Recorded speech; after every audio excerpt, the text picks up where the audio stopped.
Assalamualaikum warahmatullahi wabarakatuh. Shalom, Om Swastiastu, Namo Buddhaya, Salam Kebajikan, Salam Sejahtera bagi kita semua. Selamat pagi, siang, sore, ataupun malam, Mas Eta, Mas Bimo, dan teman-teman semua. Dalam kesempatan ini, kami kelompok 4 dengan Elsa, Dwi Al-Fatihah, Khairunisa, Ayu, Konsa, dan Inayatu sebagai anggota kelompok, yang dimana secara bergilir akan membahas salah satu materi pengantar tes psikologi dengan judul materi Administrasi Tes Psikologi. Boleh tolong di next? Namun sebelum itu, saya di sini akan membahas mengenai definisi sebagai pendahuluan dari materi administrasi tes psikologi. Yang dimana administrasi tes psikologi merupakan proses kegiatan pelaksanaan tes psikologi yang dimulai dari proses perencanaan, penyusunan naskah tes psikologi, sampai dengan pelaksanaan tes psikologi untuk diberikan kepada suatu individu ataupun kelompok. Nah, dari definisi administrasi tes psikologi sebelumnya, proses kegiatan administrasi tes psikologi bertujuan untuk mendapatkan suatu hasil yang valid dan reliable dari pelaksanaan tes psikologi. Dan juga untuk memastikan kesesuaian serta kekonsistenan tes psikologi dengan standar tes psikologi yang diberikan kepada suatu individu ataupun kelompok. Nah, untuk selanjutnya, di mana proses kegiatan administrasi tes psikologi ini berlandaskan pada etika dasar yang sesuai dengan APA tahun 2020 dengan uraian etika seperti dapatnya memastikan keamanan akan kerahasiaan suatu individu ataupun kelompok pada proses kegiatan administrasi tes psikologi, adanya informed consent yang merupakan proses komunikasi dengan suatu individu ataupun kelompok pada proses kegiatan administrasi tes psikologi, dan juga melakukan upaya yang menghindari bias serta diskriminasi pada proses kegiatan administrasi psikologi. Nah, Mas Eta, Mas Bimo, dan teman-teman semua, setelah kita semua mengetahui dan paham bagaimana definisi serta pendahuluan dari materi administrasi tes psikologi, selanjutnya Dwi Al-Fatihah akan memberikan pembahasan mengenai di examiner and di subject dalam materi administrasi tes psikologi. Dengan ini kepada Dwi Al-Fatihah dipersilakan. Selanjutnya ada di seminar atau pemeriksa dan ada juga di subjek yaitu subjeknya sendiri atau tester dan testi. Di sini di nomor pertama ada the relationship between examiner and test taker yaitu adanya hubungan antara pemeriksa dan peserta tes. Hubungan ini memengaruhi hasil karena itu terdapat hubungan antara perilaku pemeriksa dengan peserta tes sendiri. Selanjutnya nomor dua ada the race of the tester yaitu ras penguji karena kekhawatiran tentang bias. Dampak ras penguji telah menarik perhatian yang cukup besar. Beberapa kelompok merasa bahwa mereka tidak boleh diuji oleh siapapun kecuali anggota ras mereka sendiri. Selanjutnya nomor tiga ada the language of test taker, yaitu bahasa peserta tes. Beberapa standar baru menyangkut pengujian individu dengan latar belakang bahasa yang berbeda. Standar tersebut menekankan bahwa beberapa tes tidak sesuai untuk orang yang pengetahuannya tentang bahasa tersebut dipertanyakan. Selanjutnya ada training of test administrators atau pelatihan administrator pengujian. Prosedur penilaian yang berbeda memerlukan tingkat pelatihan yang berbeda. Banyaknya prosedur penilaian perilaku memerlukan pelatihan dan evaluasi, tetapi bukan gelar atau diploma formal. Selanjutnya ada ekspektansi efek, yaitu eh, wawancara klinis terstruktur untuk DSM-4 atau SCID. Pengguna SCID pada umumnya adalah psikiater atau psikolog berlisensi. Dengan pelatihan tambahan mengenai tes tersebut, tidak ada protokol standar untuk melatih orang dalam melaksanakan tes yang rumit seperti Wechsler Adult Intelligence, Scale Revisite, atau WAIS-R. Selanjutnya ada efek of reinforcing response. Efek ekspektansi ini suatu data terkadang dapat dipengaruhi oleh apa yang diharapkan oleh peneliti. Robert Rosenthal dan rekan-rekannya di Universitas Harvard melakukan banyak eksperimen pada efek ekspektansi tersebut yang sering disebut efek Rosenthal.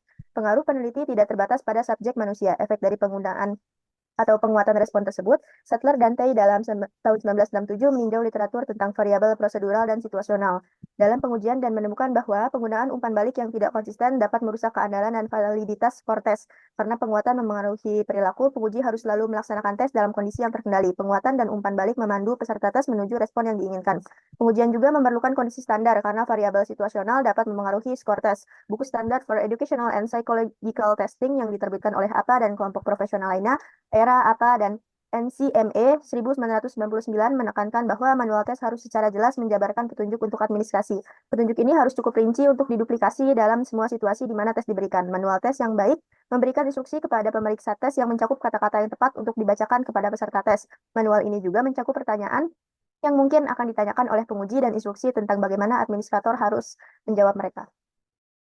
Selanjutnya kepada Khairunisa dan Ayu dipersilakan. Baik, selanjutnya ada pengelompokan berdasarkan kategori terbagi menjadi 4 kategori yaitu kategori A, B, C, dan D. Kategori A yaitu tes dalam kategori ini tidak bersifat klinis dan tidak memerlukan keahlian khusus untuk administrasi dan interpretasi. Tes ini mengukur persepsi dan sikap serta menggunakan teori tertentu. Instrumen yang digunakan bisa berupa kuesioner dengan interpretasi sederhana dan dapat dilakukan oleh non-psikolog seperti peneliti atau mahasiswa.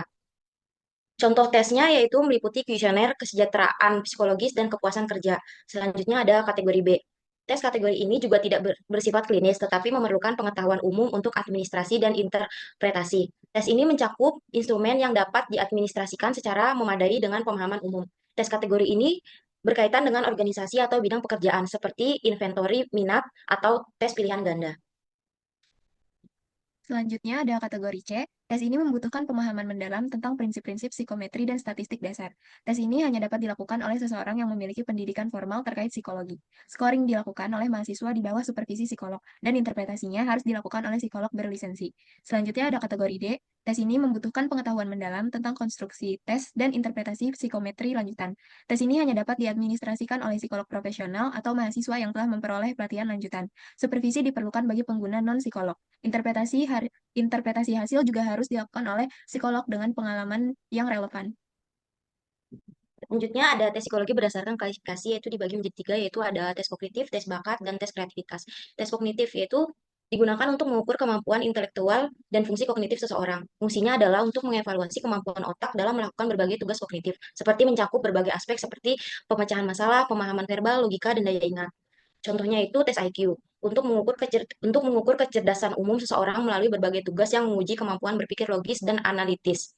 Selanjutnya ada tes kepribadian. Tes kepribadian digunakan untuk mengukur karakteristik dan sifat-sifat individu. Fungsinya adalah untuk membantu individu memahami perilaku sendiri maupun orang lain, serta memprediksi respon terhadap situasi sosial.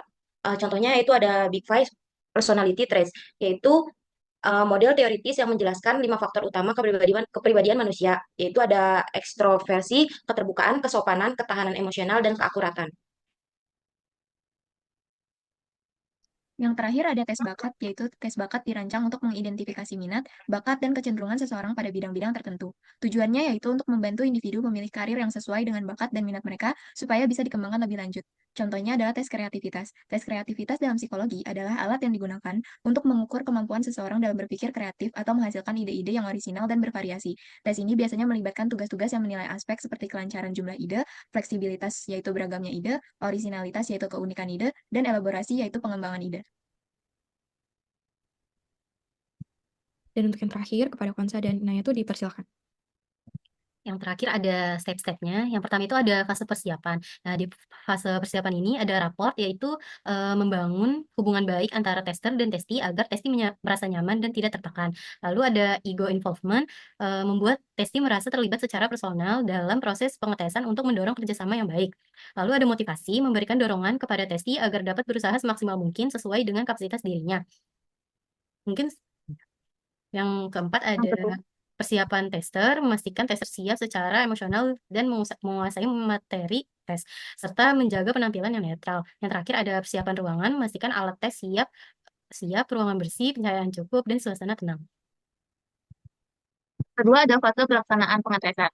Pada fase ini, tester memulai dengan prolog, yaitu memberikan penjelasan mengenai tujuan tes, manfaat bagi testi, dan aturan selama pengetesan berlangsung. Selanjutnya, instruksi tes dijelaskan secara jelas sebelum tes dimulai untuk memastikan testi memahami tugas yang diberikan. Selama tes berlangsung, tester melakukan observasi terhadap perilaku testi untuk melengkapi data yang diperoleh dari hasil tes. Lalu yang ketiga ada fase penutupan tes. Tester mengucapkan terima kasih atas kerjasama testi dan mempersilahkan testi untuk keluar ruangan. Lalu ada scoring dan interpretasi. Tester melakukan penilaian terhadap hasil tes dan menginterpretasikan data untuk memberikan gambaran mengenai kepribadian atau kemampuan testi. Yang terakhir ada proses administrasi lanjutan. Pada proses ini, penskoran dilakukan dengan cermat sesuai dengan petunjuk penskoran. Dan jika tes memiliki kunci jawaban, alat bantu seperti komputer dapat digunakan.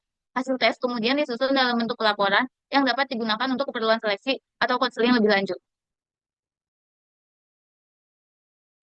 Baik, Mas Seta, Mas Bimo, dan teman-teman semua, usai sudah pembahasan mengenai materi administrasi tes psikologi dari kelompok 4.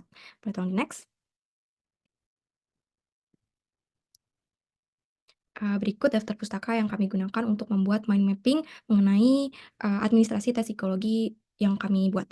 Dengan ini, kami sampaikan terima kasih telah mendengarkan, memperhatikan, dan memahami pembahasan mengenai materi administrasi tes psikologi yang kami paparkan. Dan dengan ini juga, jika Mas Seta, Mas Bimo, dan teman-teman semua memiliki tanggapan atau saran dan juga pertanyaan, boleh diajukan melalui kolom komentar di bawah ini. Dan sekali lagi terima kasih kepada Mas Seta, Mas Bimo, dan teman-teman semua. Wassalamualaikum warahmatullahi wabarakatuh. Shalom, Om Santi Santi Santi Om, Namo Buddhaya, Salam Kebajikan.